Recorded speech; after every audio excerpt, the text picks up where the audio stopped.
Assalamualaikum warahmatullahi wabarakatuh. Selamat datang di Mahkota Channel. Kali ini, kita akan menyaksikan kisah menarik di balik kunjungan Presiden Erdogan ke Indonesia. Bagaimana pertemuan ini mengubah pandangannya? Simak cerita selengkapnya, dan jangan lupa like, komen, serta subscribe. Selamat menonton. Bandara Internasional Soekarno-Hatta dipenuhi oleh suasana megah. Karpet merah telah digelar dengan rapi, pasukan kehormatan berdiri tegap, dan para pejabat tinggi negara bersiap menyambut tamu negara yang istimewa. Sejak pagi, awak media telah memenuhi lokasi, menanti momen penting ini. Hari itu, Presiden Turki, Recep Tayyip Erdogan, bersama istrinya, Emin Erdogan, dijadwalkan tiba di Indonesia untuk kunjungan kenegaraan. Di tengah riuhnya suasana penyambutan, Presiden Prabowo berdiri tegak di barisan paling depan. Ia mengenakan setelan jas terbaiknya, lengkap dengan dasi berwarna merah yang mencerminkan keberanian dan semangat. Wajahnya terlihat tenang, penuh wibawa, tetapi di balik itu semua, ada sesuatu yang mengganjal di dalam hatinya. Hari ini, ia menyambut Erdogan sendirian. Tak ada sosok yang mendampinginya sebagai ibu negara. Pesawat kepresidenan Turki akhirnya mendarat dengan mulus di landasan. Sejumlah petugas bergerak cepat, memastikan segalanya berjalan lancar. Tangga pesawat segera disiapkan, dan sesaat kemudian, pintu pesawat terbuka. Dari dalam, muncul sosok Presiden Erdogan yang penuh karisma. Ia melangkah turun dengan gagah, sementara di sampingnya, sang istri, Emin Erdogan, berjalan anggun dengan mengenakan pakaian khas Turki yang elegan. Prabowo menatap pasangan itu dengan penuh perhatian. Ada sesuatu dalam cara Erdogan menggandeng tangan istrinya, sesuatu yang sederhana, tetapi begitu kuat. Sebuah bentuk kasih sayang dan kebersamaan yang nyata. Di antara sorotan kamera dan sambutan meriah, Prabowo seketika menyadari bahwa dirinya berdiri di sana, tanpa seorang pendamping. Saat Erdogan dan istrinya semakin mendekat, Prabowo segera mengulurkan tangan untuk menyambut. Ia menjabat tangan Erdogan dengan erat, menampilkan senyum hangat.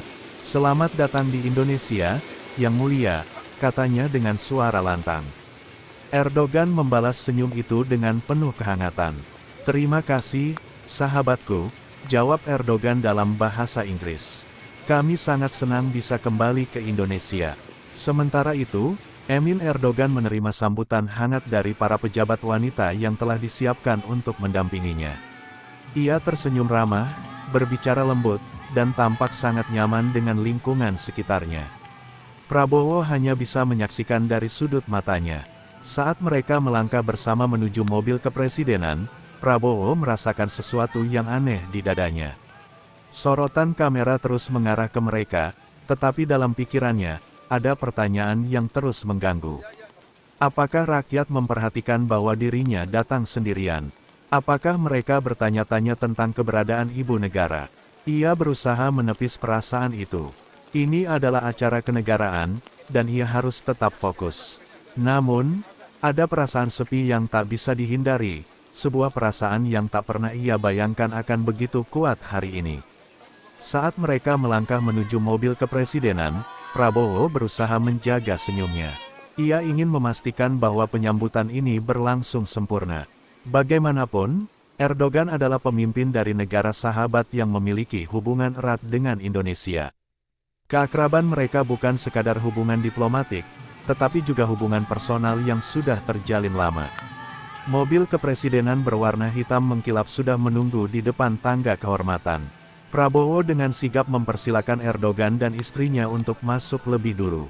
Sang istri duduk dengan anggun di samping suaminya, sementara Prabowo kemudian mengambil tempat duduk di sebelah Erdogan. Mobil pun mulai bergerak menuju Istana Merdeka. Di dalam mobil, obrolan berlangsung santai. Erdogan berbicara tentang kekagumannya terhadap Indonesia, tentang kehangatan masyarakatnya, serta potensi besar yang dimiliki kedua negara dalam memperkuat hubungan bilateral. Prabowo mendengarkan dengan penuh perhatian, sesekali menimpali dengan pandangannya sendiri. Namun, di sela-sela percakapan, Prabowo tak bisa mengabaikan bagaimana Erdogan sesekali menoleh ke arah istrinya, berbagi senyum, atau sekadar menggenggam tangannya dengan lembut. Hal-hal kecil yang bagi orang lain mungkin tak berarti, tetapi bagi Prabowo, hal itu terasa begitu mendalam. Saat mobil melaju melewati jalanan Jakarta yang ramai, Prabowo memandangi lampu-lampu kota dari balik jendela. Pikirannya berkelana ke masa lalu, ke momen-momen di mana ia pernah merasakan kehangatan seperti itu.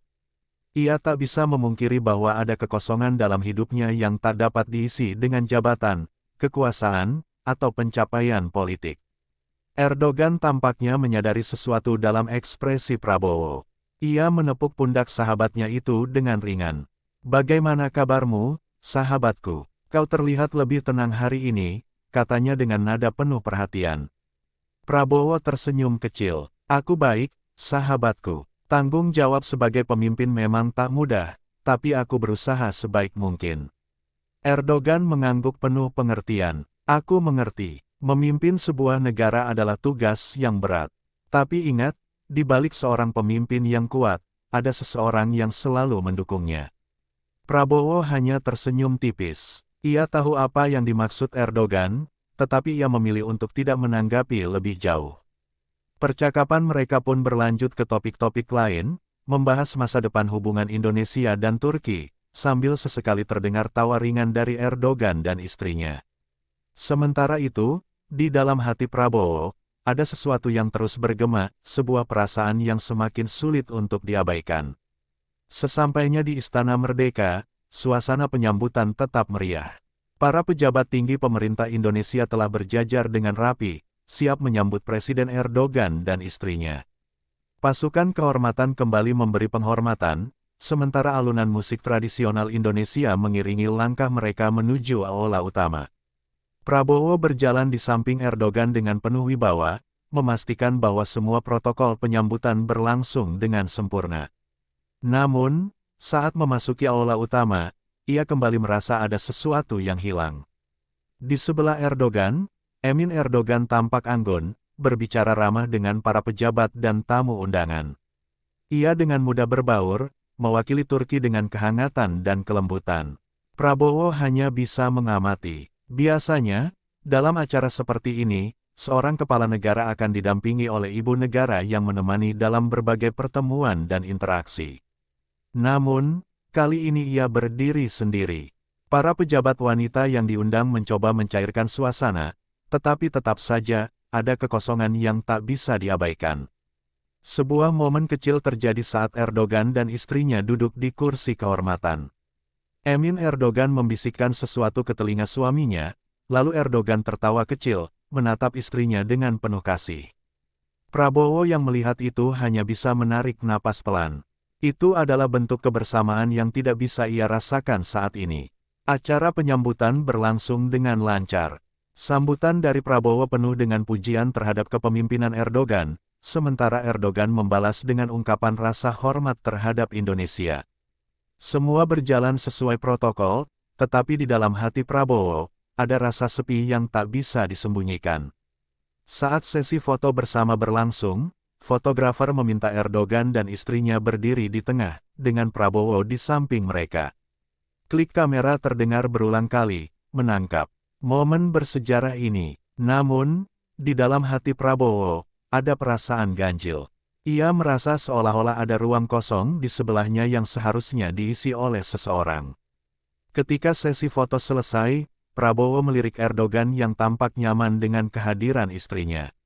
Ia bertanya-tanya, apakah Erdogan pernah merasakan kesepian seperti yang ia rasakan saat ini? Ataukah selama ini, pemimpin Turki itu selalu memiliki seseorang yang mendukungnya dalam setiap langkah? Tanpa disadari, pikiran Prabowo mulai melayang lebih jauh. Ia mulai mempertanyakan kehidupannya sendiri. Di balik semua pencapaiannya, di balik semua gelar dan jabatan yang kini ia emban, apakah ia benar-benar bahagia? Malam itu, Istana Merdeka bersinar dengan gemerlap cahaya lampu kristal. Meja-meja panjang telah tertata rapi, dihiasi bunga-bunga segar dan lilin beraroma lembut. Jamuan makan malam kenegaraan untuk Presiden Erdogan dan istrinya digelar dengan penuh kemewahan. Para tamu undangan, mulai dari pejabat tinggi negara hingga tokoh bisnis dan budaya, berkumpul dalam suasana yang penuh keakraban. Prabowo duduk di tengah, berhadapan langsung dengan Erdogan dan Emin. Hidangan khas Nusantara seperti rendang, sate, dan nasi tumpeng disajikan di meja, menggoda selera. Para pelayan bergerak dengan sigap, memastikan setiap tamu mendapatkan pelayanan terbaik. Namun, di tengah suasana yang meriah itu, Prabowo kembali merasakan sesuatu yang mengganjal di hatinya. Erdogan sesekali berbicara dengan istrinya, menanyakan pendapatnya tentang makanan yang disajikan. Emin tersenyum dan mengangguk, lalu membisikkan sesuatu ke telinga suaminya, yang kemudian tertawa kecil. Prabowo hanya bisa mengamati, berpura-pura sibuk dengan makanannya sendiri. Saat sesi obrolan santai dimulai, Emin Erdogan menunjukkan kehangatannya kepada para tamu. Ia berbincang dengan beberapa pejabat wanita Indonesia, bertukar cerita tentang budaya dan peran wanita dalam kepemimpinan. Prabowo memperhatikan bagaimana kehadiran seorang ibu negara bisa membuat suasana lebih cair, lebih akrab.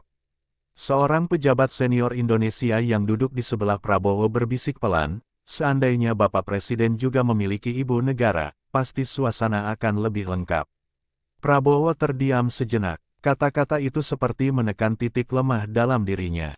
Ia tersenyum kecil, lalu mengangguk pelan tanpa memberikan jawaban. Obrolan di meja makan terus mengalir, tetapi Prabowo mulai kehilangan fokus. Ia mengaduk makanan di piringnya tanpa benar-benar menikmatinya. Setiap kali matanya tertuju pada Erdogan dan istrinya, ada perasaan aneh yang semakin kuat menguasai dirinya. Jamuan makan malam itu berlangsung sukses, penuh dengan kehangatan dan kebersamaan. Namun, bagi Prabowo, itu adalah salah satu malam di mana ia merasa paling kesepian.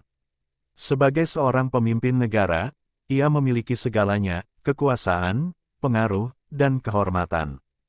Tapi malam ini, ia menyadari bahwa ada satu hal yang tidak ia miliki, seorang pendamping yang bisa berbagi semua momen ini dengannya. Setelah jamuan makan malam berakhir, Prabowo mengajak Erdogan ke ruang kerjanya untuk berbincang lebih santai. Ruangan itu terasa hangat dengan pencahayaan lampu kuning lembut dan aroma kayu cendana yang khas. Di atas meja kayu jati, 2 cangkir teh hangat telah disiapkan oleh para pelayan. Erdogan duduk dengan santai, sementara Prabowo mengambil tempat di seberangnya. Di luar, suara tamu undangan yang masih bercengkerama terdengar samar, tetapi di dalam ruangan ini, hanya ada 2 pemimpin besar yang sedang berbicara sebagai sahabat. Sebuah malam yang luar biasa, kata Erdogan sambil menyeruput tehnya. Makanannya lezat, penyambutannya hangat, dan orang-orang di sini sangat ramah. Prabowo mengangguk, tersenyum tipis.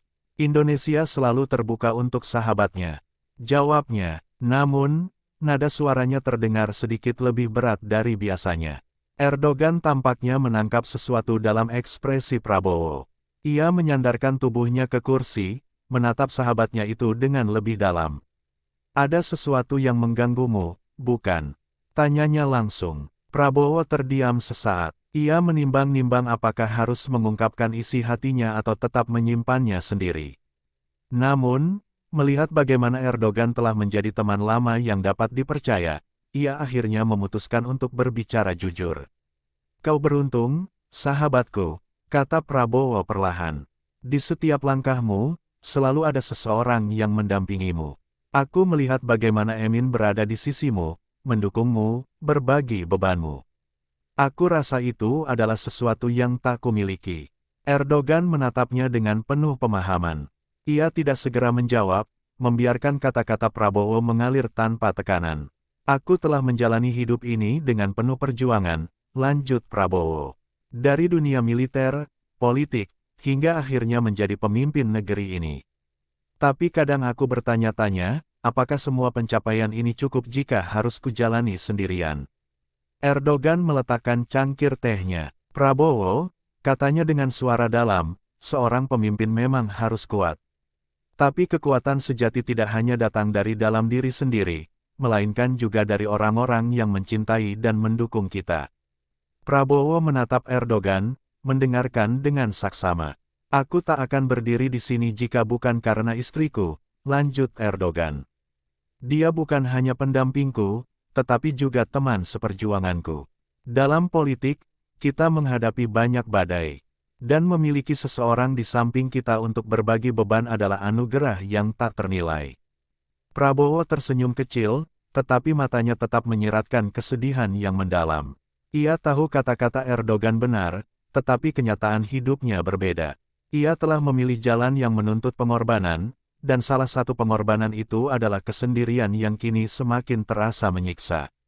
Malam itu, di ruangan yang hanya diterangi lampu meja, dua pemimpin dunia berbicara tentang sesuatu yang jauh lebih dalam dari sekadar diplomasi, tentang kehidupan, kesepian, dan makna sejati dari memiliki seseorang di sisi. Setelah perbincangan yang mendalam dengan Erdogan, Prabowo tetap duduk di ruang kerjanya.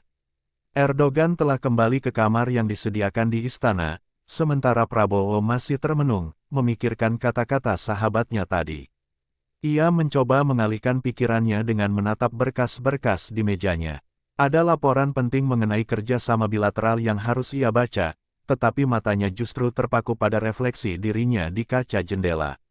Seorang pemimpin negara yang memiliki segalanya, kekuasaan, kehormatan, pengaruh besar, tetapi tetap merasa ada yang kurang dalam hidupnya.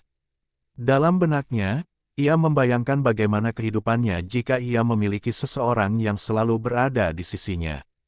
Seseorang yang menemaninya dalam setiap perjalanan, memberikan dukungan emosional, dan berbagi cerita setelah hari yang panjang. Ia membayangkan bagaimana rasanya memiliki seorang pendamping yang bisa ia ajak berbincang sebelum tidur, seseorang yang memahami dirinya lebih dari siapapun. Namun, kenyataan berbicara lain. Ia telah menghabiskan hampir seluruh hidupnya untuk mengejar tugas dan tanggung jawab yang besar. Hubungan pribadi seringkali menjadi hal yang ia kesampingkan demi cita-cita yang lebih besar. Dan kini, di usia yang sudah matang, ia mulai merasakan dampak dari pilihannya itu. Pikirannya melayang ke masa lalu, ke saat-saat ia memilih untuk mengabdikan hidupnya pada negara. Ia ingat bagaimana dulu ia sering mengorbankan waktu pribadinya demi tugas. Ia ingat bagaimana politik selalu menuntutnya untuk terus maju tanpa henti, tanpa memberi kesempatan untuk memikirkan kehidupan pribadinya. Prabowo menarik napas panjang. Ia sadar bahwa kesepian ini adalah harga yang harus ia bayar atas semua pilihan yang telah ia buat. Tiba-tiba, pintu diketuk. Seorang ajudannya masuk dan memberikan laporan mengenai agenda besok. Bapak Presiden, besok pagi ada pertemuan resmi dengan Presiden Erdogan dan delegasinya di istana. Semua persiapan sudah siap. Prabowo mengangguk. Baik, terima kasih. Pastikan semuanya berjalan lancar. Ajudan itu keluar, meninggalkan Prabowo sendirian lagi dalam keheningan. Ia kembali menatap jendela, melihat langit malam Jakarta yang terang benderang. Kota itu tetap hidup, meskipun hatinya terasa sepi. Malam itu, untuk pertama kalinya setelah sekian lama, Prabowo benar-benar merasakan apa arti kesepian dalam arti yang paling dalam. Dan ia sadar, tidak ada kekuasaan sebesar apapun yang bisa menggantikan kehadiran seseorang yang benar-benar memahami dirinya. Matahari pagi menyinari Istana Merdeka dengan kehangatan yang lembut. Para staf kepresidenan sudah sibuk mempersiapkan pertemuan resmi antara Presiden Prabowo dan Presiden Erdogan. Meja perundingan telah disusun rapi, hidangan khas Indonesia dan Turki sudah siap disajikan, serta pasukan pengamanan telah memastikan segalanya berjalan lancar. Prabowo bangun lebih awal dari biasanya. Setelah subuh, ia berjalan ke balkon istana, menghirup udara segar Jakarta. Namun, pikirannya masih tertinggal di malam sebelumnya, tentang percakapannya dengan Erdogan, tentang kesepian yang semakin terasa nyata. Saat ia melangkah kembali ke dalam, seorang ajudan mengetuk pintu, memberitahu bahwa Erdogan dan istrinya sudah bersiap untuk sarapan bersama. Prabowo mengangguk dan segera menuju ruang makan utama. Di sana, Erdogan dan Emin sudah duduk dengan santai. Emin tampak tersenyum ramah, berbincang dengan beberapa pejabat Indonesia yang juga hadir. Saat Prabowo masuk, Erdogan berdiri dan menyambutnya dengan hangat. "Selamat pagi, sahabatku," kata Erdogan. "Selamat pagi," jawab Prabowo dengan senyum yang sedikit dipaksakan. Sarapan itu berlangsung akrab. Mereka membahas berbagai topik ringan sebelum beralih ke isu-isu yang lebih serius. Namun, sekali lagi, Prabowo merasakan sesuatu yang mengganggunya. Setiap kali Erdogan dan Emin berbicara, ada kehangatan yang terpancar di antara mereka. Emin tidak hanya menjadi pendamping, tetapi juga mitra dalam setiap percakapan dan diskusi. Sementara itu, Prabowo hanya duduk sendirian, tanpa ada seseorang di sisinya untuk berbagi pandangan atau sekadar berbincang santai. Ia menyadari bahwa dalam banyak pertemuan kenegaraan, seorang ibu negara bukan hanya simbol, tetapi juga bagian penting dari diplomasi dan hubungan antar negara. Seorang pejabat senior Indonesia, yang duduk tak jauh dari Prabowo, menoleh dan berbisik, "Bapak Presiden, seandainya ada ibu negara di sini, mungkin suasananya akan terasa lebih lengkap." Prabowo hanya tersenyum tipis. Ini bukan pertama kalinya seseorang mengungkapkan hal serupa. Dan semakin sering ia mendengar kata-kata itu, semakin dalam perasaan kosong yang ia rasakan. Setelah sarapan, mereka melanjutkan ke pertemuan resmi. Namun, sepanjang hari itu, pikiran Prabowo terus digelayuti oleh satu pertanyaan, apakah semua ini akan terasa lebih ringan jika ia tidak menjalani semuanya sendirian? Pertemuan resmi antara delegasi Indonesia dan Turki berlangsung di ruang konferensi Istana Merdeka. Para menteri, pejabat tinggi, serta perwakilan dari kedua negara duduk menghadap satu sama lain, membahas kerjasama ekonomi, pertahanan, dan kebudayaan. Prabowo, sebagai tuan rumah, membuka pertemuan dengan pidato penuh optimisme. Hubungan antara Indonesia dan Turki bukan hanya sekadar diplomasi, tetapi juga persahabatan yang telah terjalin selama bertahun-tahun. Hari ini, kita memperkuat komitmen untuk bekerja sama demi masa depan yang lebih baik bagi kedua bangsa kita. Erdogan mengangguk setuju dan memberikan pidato balasannya. Ia menekankan pentingnya kemitraan strategis antara kedua negara, khususnya dalam bidang industri pertahanan dan perdagangan. Pembicaraan berjalan lancar, penuh dengan kesepahaman. Namun, di sela-sela pertemuan, perhatian Prabowo kembali teralihkan pada sesuatu yang tak ada di hadapannya, keberadaan seorang pendamping yang bisa berbagi momen-momen penting seperti ini. Setiap kali ia melihat Erdogan dan Emin berdiskusi, saling mendukung dalam pembicaraan, Prabowo merasa ada bagian dari dirinya yang kosong. Saat rehat, mereka berjalan menuju taman istana, menghirup udara segar sebelum sesi diskusi berikutnya. Erdogan, yang tampaknya menyadari kegelisahan sahabatnya, berjalan mendekat dan berbicara pelan. "Prabowo, kau adalah pemimpin yang kuat, tapi setiap pemimpin juga butuh seseorang di sisinya. Aku melihatmu, dan aku tahu, ada sesuatu yang mengganjal di hatimu." Prabowo tersenyum kecil, tetapi matanya tak bisa menyembunyikan perasaan yang sesungguhnya. "Aku sudah terbiasa berjalan sendiri, Erdogan. Politik dan tanggung jawab ini menyita seluruh hidupku. Aku tak pernah berpikir tentang hal lain." Erdogan menepuk bahu sahabatnya. "Tapi kau manusia, bukan sekadar pemimpin. Kekuatan sejati bukan hanya tentang menghadapi dunia seorang diri, tetapi juga tentang mengetahui kapan kau butuh seseorang untuk berbagi beban." Prabowo tak langsung menjawab. Kata-kata Erdogan seperti membentur sisi terdalam hatinya. Selama ini, ia selalu berpikir bahwa menjadi seorang pemimpin berarti harus kuat, mandiri, dan tak boleh menunjukkan kelemahan. Tapi hari ini, ia mulai mempertanyakan apakah kesendiriannya ini benar-benar sebuah pilihan, atau justru sebuah luka yang tak ia sadari selama ini. Saat mereka kembali ke ruang pertemuan, Prabowo mencoba mengalihkan pikirannya dan kembali fokus pada agenda kenegaraan. Namun, jauh di lubuk hatinya, perasaan kosong itu semakin sulit ia abaikan. Sore itu, setelah serangkaian pertemuan bilateral selesai, Prabowo duduk sendirian di ruangannya. Suasana Istana Merdeka mulai lebih tenang, sebagian tamu undangan sudah kembali ke tempat masing-masing. Namun, di luar sana, wartawan masih ramai menunggu pernyataan resmi dari kedua pemimpin negara. Prabowo menatap keluar jendela, melihat langit Jakarta yang mulai berwarna jingga. Hatinya masih dipenuhi dengan banyak pikiran. Kata-kata Erdogan terus terngiang di kepalanya, tentang betapa seorang pemimpin juga manusia, tentang betapa kesendirian bisa menjadi beban yang tidak terlihat. Ia ingat bagaimana Emin selalu berada di sisi Erdogan, tidak hanya sebagai pendamping, tetapi juga sebagai teman berbagi dalam kehidupan dan kepemimpinan. Prabowo kemudian berpikir tentang dirinya sendiri. Sepanjang hidupnya, ia telah melewati begitu banyak fase, seorang prajurit, seorang pemimpin militer, seorang politikus, dan kini seorang presiden. Tapi dalam setiap fase itu, ia selalu berdiri sendiri. Pikirannya melayang ke masa-masa lalu.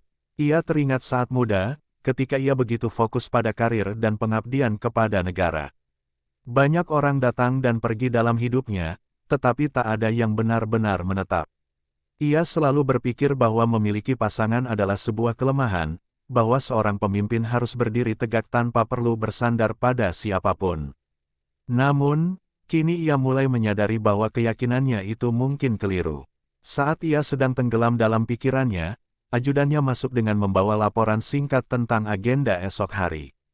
Bapak Presiden, besok malam akan ada jamuan perpisahan untuk Presiden Erdogan dan rombongan sebelum mereka kembali ke Turki. Prabowo mengangguk, berusaha kembali fokus pada tugasnya. Baik, pastikan semua persiapan berjalan lancar. Ajudannya ragu sejenak, lalu berkata dengan nada hati-hati, "Bapak, maaf jika saya lancang, tapi, selama ini kami jarang melihat Bapak berbicara tentang kehidupan pribadi. Kami semua tahu betapa kerasnya perjuangan Bapak untuk negara ini. Tapi apakah Bapak tidak ingin seseorang di sisi Bapak?" Prabowo terdiam. Pertanyaan itu begitu sederhana, tetapi mengandung makna yang dalam. Ia menarik napas panjang, lalu tersenyum kecil. "Mungkin selama ini aku terlalu sibuk berpikir tentang negara, sampai lupa berpikir tentang diriku sendiri." Ajudannya hanya tersenyum sopan, lalu meninggalkan ruangan. Kini, Prabowo kembali sendiri. Tapi berbeda dengan sebelumnya, kali ini kesendirian itu terasa lebih berat.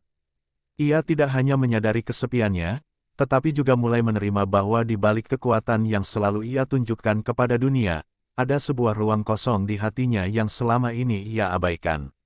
Malam terakhir sebelum kepulangan Erdogan dan rombongannya ke Turki menjadi momen yang megah. Istana Merdeka dihiasi dengan pencahayaan elegan, para tamu undangan berdatangan, dan jamuan makan malam kenegaraan telah disiapkan dengan sempurna. Prabowo, mengenakan jas formal, berdiri di tengah aula, menyambut para tamu dengan senyum ramah. Namun, jauh di lubuk hatinya, ia masih bergelut dengan perasaan yang tak bisa ia abaikan sejak beberapa hari terakhir. Saat jamuan dimulai, suasana terasa hangat.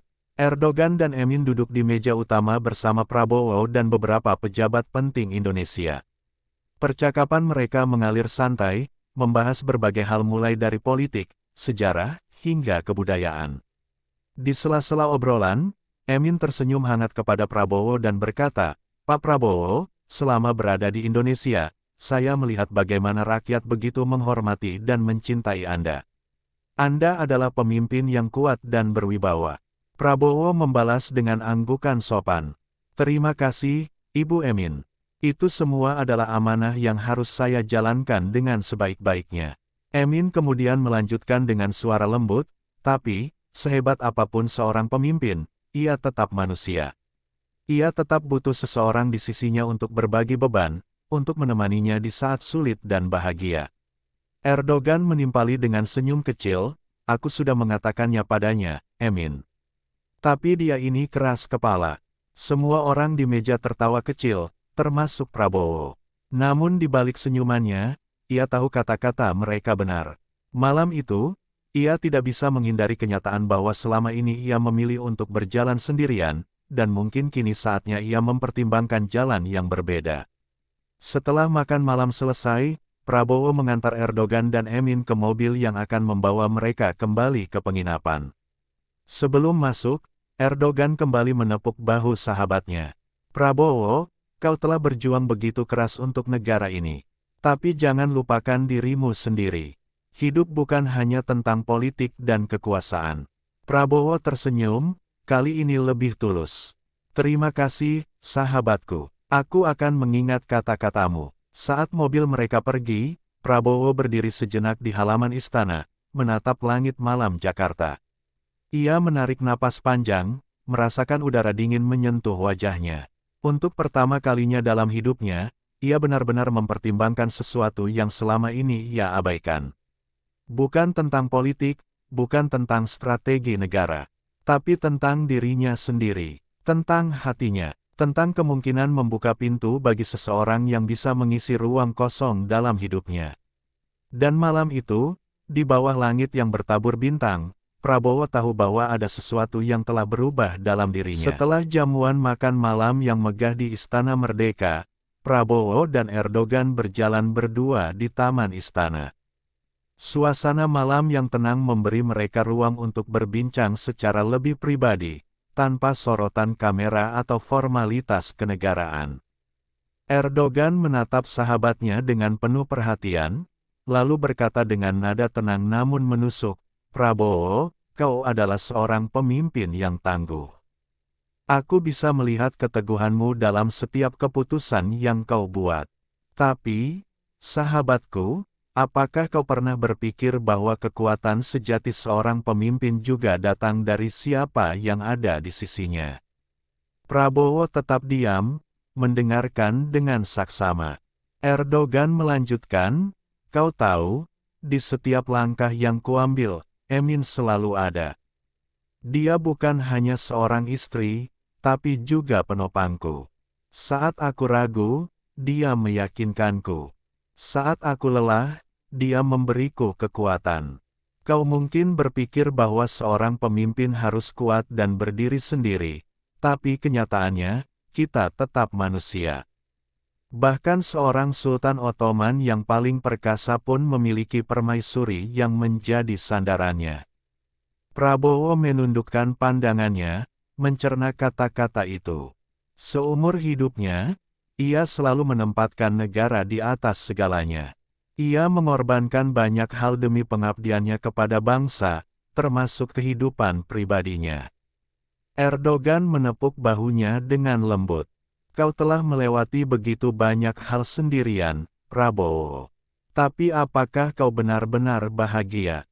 Kepemimpinan bukan hanya soal memerintah dan membuat keputusan. Kau juga butuh seseorang yang mengingatkanmu saat kau hampir tersesat, yang menenangkanmu di saat-saat sulit, yang mengingatkanmu bahwa kau juga manusia." Prabowo menghela napas pelan. Malam itu, kata-kata Erdogan membangkitkan sesuatu dalam dirinya, sesuatu yang selama ini ia tekan jauh di dalam hati.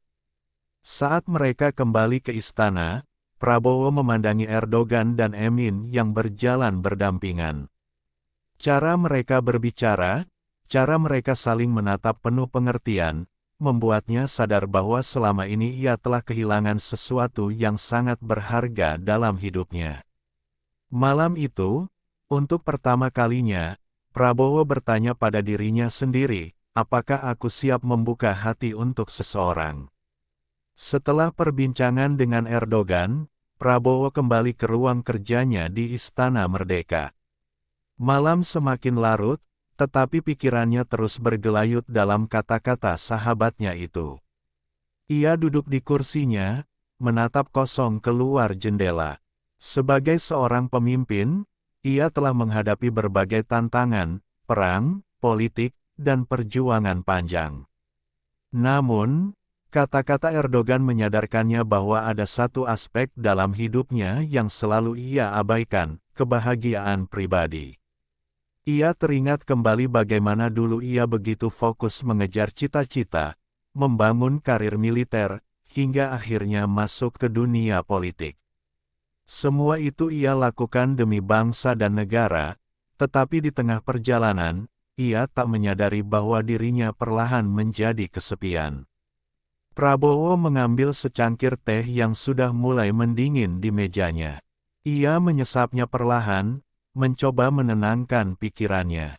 Dalam hatinya, ia bertanya-tanya, apakah aku benar-benar sudah terbiasa sendiri? Ataukah aku hanya menipu diriku sendiri selama ini? Tiba-tiba, ia teringat momen-momen ketika ia menghadiri acara kenegaraan seorang diri. Saat pemimpin dunia lainnya datang dengan pendamping mereka, ia selalu berdiri sendirian. Saat jamuan makan malam, kursi di sebelahnya sering kali kosong. Ia tak pernah terlalu memikirkan hal itu sebelumnya, tetapi kini, semua terasa begitu jelas. Dalam diam, ia mengakui bahwa seorang istri bukan sekadar pendamping seremonial. Ia adalah seseorang yang menguatkan, mengingatkan, dan mendukung dalam keadaan apapun. Ia teringat bagaimana Emin Erdogan selalu berada di sisi suaminya, bukan hanya dalam acara resmi, tetapi juga dalam kehidupan sehari-hari. Tatapan penuh kasih, senyuman yang tulus, dan kehangatan yang mereka tunjukkan satu sama lain, semua itu adalah hal yang tak pernah ia miliki lagi sejak lama. Prabowo menghela napas panjang. Malam itu, ia menyadari bahwa meskipun ia adalah seorang pemimpin yang dihormati, di lubuk hatinya, ia tetaplah seorang manusia yang butuh kehangatan dan kebersamaan. Kini, pertanyaannya bukan lagi apakah aku siap membuka hati, tetapi kepada siapa aku akan membuka hati ini. Pagi di Istana Merdeka terasa lebih tenang dari biasanya. Prabowo masih merenungkan kata-kata Erdogan saat ia duduk di beranda istana, menatap langit yang mulai cerah. Suara burung berkicau seakan mengiringi perasaannya yang semakin dipenuhi oleh pertanyaan-pertanyaan yang selama ini ia hindari. Seorang ajudan datang menghampiri, membawakan secangkir kopi hitam kesukaannya. Prabowo menerima dengan anggukan kecil, lalu menyesapnya perlahan. Pikirannya masih terhanyut dalam refleksi tentang kehidupannya. Ia teringat bagaimana selama ini ia selalu fokus pada tugasnya sebagai pemimpin, tanpa benar-benar memberikan ruang bagi dirinya sendiri untuk merasakan kehidupan yang lebih pribadi. Beberapa pejabat istana mulai berdatangan untuk rapat pagi. Prabowo menyapa mereka dengan senyum, seperti biasa. Namun, di balik ekspresi tenangnya, ada perasaan yang berbeda. Ia mulai menyadari bahwa di antara begitu banyak orang yang menghormatinya, tidak ada satupun yang benar-benar menjadi tempatnya berbagi hal-hal paling pribadi dalam hidupnya. Setelah rapat selesai, ia kembali ke ruangannya. Di meja kerjanya, terdapat beberapa surat undangan dari berbagai acara kenegaraan, termasuk undangan dari beberapa negara sahabat. Prabowo memperhatikan bahwa dalam sebagian besar undangan itu, selalu ada kalimat yang mencantumkan, beserta ibu negara. Ia menatap kosong ke arah surat itu, lalu tersenyum kecil, bukan senyum bahagia, melainkan senyum penuh kesadaran. Kesadaran bahwa mungkin sudah saatnya ia berhenti mengabaikan sisi kehidupannya yang satu ini. Erdogan benar. Seorang pemimpin yang kuat tetaplah manusia. Dan manusia, sejatinya, membutuhkan seseorang di sisinya, bukan hanya untuk mendampingi dalam acara kenegaraan, tetapi juga untuk berbagi beban, kebahagiaan, dan kelelahan dalam menjalani hidup. Untuk pertama kalinya dalam bertahun-tahun, Prabowo bertanya pada dirinya sendiri dengan sungguh-sungguh, apakah aku siap membuka hati dan mencari seseorang yang bisa menjadi bagian dari hidupku? Ia tahu jawaban itu tidak bisa ia temukan dalam semalam. Tetapi satu hal yang pasti, ia tidak bisa lagi mengabaikan hal ini. Kini, ia harus menghadapi kenyataan bahwa di balik segala kekuatan dan wibawanya sebagai pemimpin, ia tetaplah manusia yang membutuhkan seseorang di sisinya. Setelah percakapan dengan Erdogan dan renungan panjang yang menghantui pikirannya, Prabowo memutuskan untuk mengambil waktu sejenak menjauh dari rutinitas kepresidenannya. Ia meminta ajudannya agar tidak mengatur jadwal resmi di pagi hari, sesuatu yang jarang sekali ia lakukan. Di ruang kerja pribadinya, Prabowo menatap sebuah foto lamanya saat masih di Akademi Militer. Di dalam foto itu, ia masih muda, penuh semangat, dan dikelilingi oleh rekan-rekan seperjuangannya. Di sebelah foto itu, ada potret ayahnya, Sumitro Joyohadikusumo, yang selalu menjadi panutan dalam hidupnya. Namun, Tidak ada satupun foto yang menunjukkan sosok yang bisa ia sebut sebagai pasangan hidup. Ia menghela napas panjang. Seumur hidupnya, ia telah berkorban untuk negara.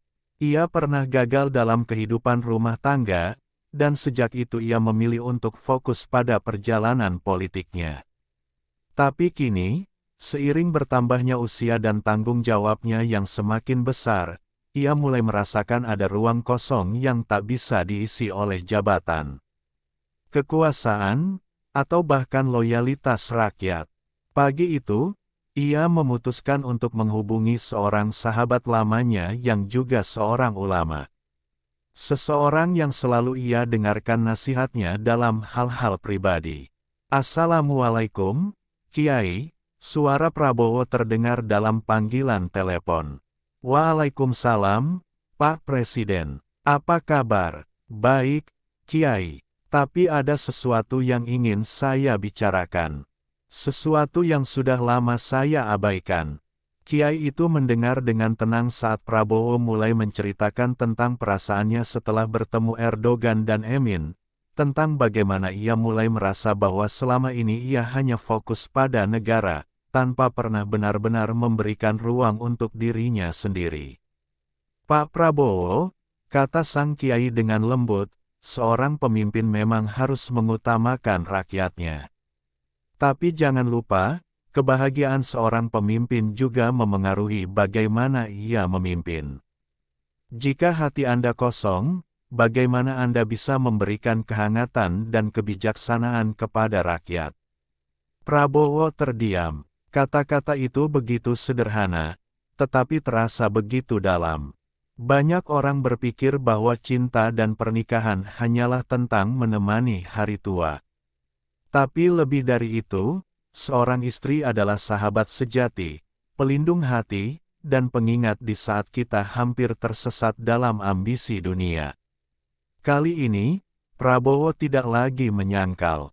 Ia tahu bahwa selama ini ia hanya berusaha menghindari kenyataan, berpikir bahwa ia baik-baik saja sendirian. Tapi di lubuk hatinya, ia tahu bahwa seorang pemimpin pun butuh tempat untuk bersandar. Sebelum menutup telepon, Kiai itu berkata, "Pak Prabowo, jika hati Anda mulai terbuka, jangan takut untuk melangkah. Allah selalu menyiapkan yang terbaik bagi hambanya yang bersedia menerima takdir dengan hati yang ikhlas." Malam itu, Prabowo tidur dengan perasaan yang berbeda. Untuk pertama kalinya dalam bertahun-tahun, ia merasa bahwa ada sesuatu yang perlu ia cari, bukan dalam politik, bukan dalam kekuasaan, tetapi dalam hatinya sendiri. Malam itu, Prabowo berbaring di ranjangnya dengan mata menatap langit-langit kamar. Kata-kata sang kiai terus terngiang di kepalanya. Ia tak bisa membohongi dirinya sendiri lagi, ada sesuatu yang hilang dalam hidupnya, sesuatu yang tidak bisa digantikan oleh jabatan, kekuasaan, atau loyalitas rakyat. Selama ini, ia selalu berpikir bahwa hidupnya sudah cukup. Bahwa ia adalah seorang prajurit yang harus terus bergerak maju, menghadapi tantangan tanpa membiarkan kelemahan apapun menghambatnya. Tapi benarkah ini soal kelemahan? Atau justru soal keberanian untuk menghadapi sisi lain dari kehidupan yang selama ini ia abaikan? Pikirannya melayang ke berbagai momen dalam hidupnya. Ia ingat bagaimana ia dulu selalu menertawakan para politisi yang terlalu sibuk dengan urusan pribadi mereka, bagaimana ia merasa bangga bahwa dirinya hanya fokus pada negara. Tapi kini, di usianya yang semakin matang, ia mulai bertanya, apakah seorang pemimpin bisa benar-benar kuat tanpa ada seseorang yang menjaga hatinya? Esok paginya, saat ia sedang menikmati kopi di beranda Istana Merdeka, ajudannya datang dengan membawa sejumlah surat dan laporan yang harus ditinjau. Salah satunya adalah undangan resmi untuk menghadiri pertemuan pemimpin negara-negara Islam di Turki bulan depan. Membaca nama negara itu, pikirannya langsung kembali pada sosok Erdogan dan Emin. Pasangan itu bukan hanya kuat secara politik, tetapi juga memiliki kekuatan yang datang dari kebersamaan mereka. Ia teringat bagaimana Emin selalu berada di sisi suaminya, bukan hanya dalam acara resmi, tetapi juga dalam kehidupan sehari-hari. Apa yang membuat Erdogan begitu tegas tetapi tetap lembut? Prabowo bertanya pada dirinya sendiri. Jawabannya perlahan mulai jelas, kehadiran seseorang yang selalu ada untuknya, yang memahami beban yang ia pikul, yang menjadi tempatnya berbagi kebahagiaan maupun kegelisahan. Sejenak, Prabowo menutup matanya. Bayangan masa lalu kembali muncul, saat ia masih muda, saat ia pernah merasakan bagaimana rasanya memiliki seseorang yang mendukungnya tanpa syarat.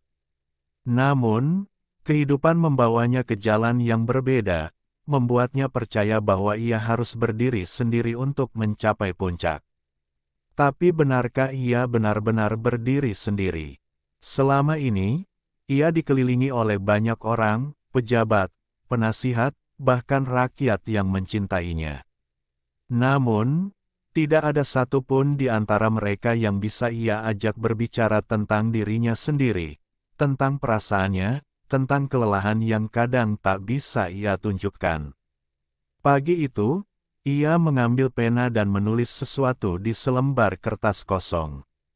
Mungkin sudah saatnya aku membuka hati untuk sesuatu yang lebih besar dari sekadar politik dan kekuasaan. Saat itu, ia belum tahu apa yang akan terjadi selanjutnya. Namun, untuk pertama kalinya dalam bertahun-tahun, ia merasa bahwa pintu yang selama ini tertutup rapat mulai terbuka sedikit demi sedikit. Hari itu, Prabowo memutuskan untuk mengambil waktu sejenak dari kesibukan kepresidenannya. Ia meminta ajudannya agar tidak mengganggunya dengan urusan negara, kecuali hal yang benar-benar mendesak. Ia ingin waktu untuk dirinya sendiri, untuk berpikir lebih jernih tentang apa yang sebenarnya ia inginkan dalam hidupnya. Di ruang kerjanya yang luas, Prabowo menatap jendela yang mengarah ke Taman Istana Merdeka. Pemandangan itu biasanya memberinya ketenangan, tetapi hari ini ada sesuatu yang terasa berbeda. Ia merasa ada kehampaan yang selama ini tidak ia sadari atau mungkin sengaja ia abaikan. Teringat kembali kata-kata Erdogan tentang pentingnya seorang istri bagi seorang pemimpin. Ia mulai melihat ke belakang, merenungkan perjalanan hidupnya. Dalam hidupnya, ia telah mengalami berbagai pertempuran, baik di medan perang, di dunia politik, maupun dalam kehidupan pribadinya. Namun, ada satu pertempuran yang selalu ia hindari, pertempuran dengan dirinya sendiri. Apakah ia benar-benar bahagia dengan kehidupannya sekarang? Ia menghela napas panjang dan mengambil ponsel. Setelah beberapa detik ragu, ia mengetik pesan kepada seorang sahabat lamanya, seorang ulama yang sering ia datangi untuk meminta nasihat dalam hal-hal yang tidak bisa ia diskusikan dengan orang lain. Kiai, saya ingin berbicara lagi. Kapan bisa bertemu? Tak butuh waktu lama, sang kiai membalas. Kapanpun Pak Presiden siap, saya akan datang. Prabowo tersenyum kecil. Ia selalu kagum dengan ketulusan para ulama dalam membantu siapapun, tanpa memandang jabatan atau status. Ia tahu bahwa pertemuan ini bukan sekadar untuk membicarakan politik atau strategi kepemimpinan, tetapi tentang dirinya sendiri, tentang hidup yang telah ia jalani dan kemana ia ingin melangkah selanjutnya. Sore harinya, Prabowo mengendarai mobilnya sendiri ke sebuah pesantren di pinggiran Jakarta, tempat sahabatnya itu tinggal. Ia memilih untuk datang tanpa pengawalan resmi, ingin merasakan ketenangan tanpa formalitas yang sering mengelilinginya sebagai presiden. Begitu tiba, sang kiai menyambutnya dengan senyum hangat. Pak Prabowo, senang sekali bisa bertemu lagi. Silakan duduk. Mereka duduk di serambi pesantren, ditemani secangkir teh hangat. Suasana begitu sederhana, jauh dari kemewahan istana, tetapi justru terasa lebih menenangkan. Apa yang membuat Anda datang kemari, Pak Presiden? Tanya sang kiai lembut. Prabowo menghela napas, lalu menjawab dengan suara yang lebih tenang dari biasanya. Saya mulai merasa ada sesuatu yang kurang dalam hidup saya, Kiai. Dulu saya berpikir bahwa seorang pemimpin cukup fokus pada negaranya. Tapi setelah melihat Erdogan dan istrinya, setelah merenungkan banyak hal, saya mulai sadar bahwa mungkin saya telah mengabaikan sesuatu yang penting. Sang Kiai mengangguk pelan. Memimpin negara adalah amanah besar, Pak Prabowo. Tapi jangan lupa, seorang pemimpin juga manusia. Anda bisa menjadi sekuat baja di hadapan rakyat, tetapi di dalam hati, Anda tetap butuh seseorang yang bisa memahami dan mendampingi. Prabowo terdiam. Kata-kata itu begitu sederhana, tetapi terasa begitu dalam. Lalu, apa yang harus saya lakukan, Kiai? Sang Kiai tersenyum. Bukalah hati Anda, Pak Presiden. Jika Anda merasa sudah siap, mintalah petunjuk kepada Allah. Jodoh bukan sekadar soal mencari, tetapi juga soal kesiapan menerima dan menjalani. Prabowo menatap langit sore yang mulai berwarna jingga. Untuk pertama kalinya dalam bertahun-tahun, ia benar-benar mempertimbangkan sesuatu yang lebih besar dari sekadar kepemimpinan. Mungkin, sudah saatnya ia menata hatinya, bukan hanya untuk dirinya sendiri, tetapi juga untuk seseorang yang mungkin telah lama Allah siapkan untuknya. Setelah pulang dari pesantren, Prabowo merasa pikirannya lebih ringan.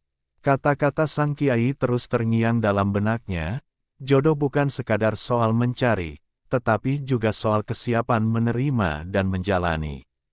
Selama ini, ia selalu menempatkan dirinya sebagai seorang prajurit kuat, mandiri, dan selalu bergerak maju tanpa banyak menoleh ke belakang.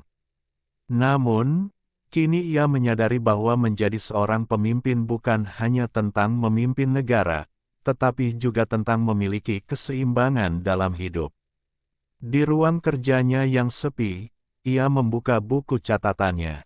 Ia terbiasa menulis hal-hal penting di sana, baik strategi politik, visi kepemimpinan, maupun pemikirannya tentang masa depan.